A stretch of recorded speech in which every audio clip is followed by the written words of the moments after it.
Hey, this is Sean Price with Price and Price Realtors doing this week's market report. And we've got some pretty significant movement again for the second week in a row.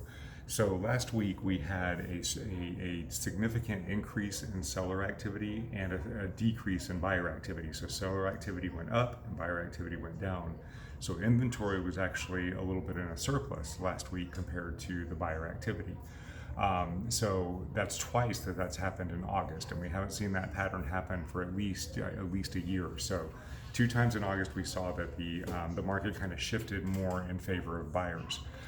Well, this last 7 days, the exact same thing happened. We actually had another increase of 8% for seller activity, so it increased even more, which means even more inventory.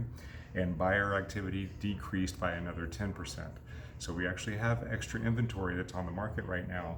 Our absorption rate for this last 7 days in Great Falls, Vienna, and Mclean was only 74%, which means that for every 100 properties that came on the market, 74 of them went under contract or were in a pending state.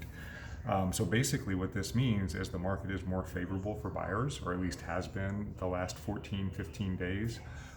Whether that stays or not, we don't know, but we're following this trend. So this is good news for buyers, which means that you might be able to get into a property with less competition and maybe not having to bid against so many other buyers.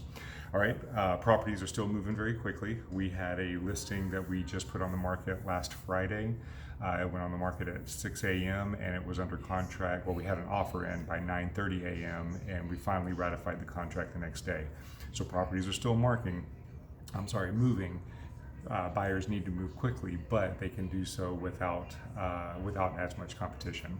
All right, if you have any questions, please feel free to reach out to us. And if not, we'll see you on the next report. Have a great day.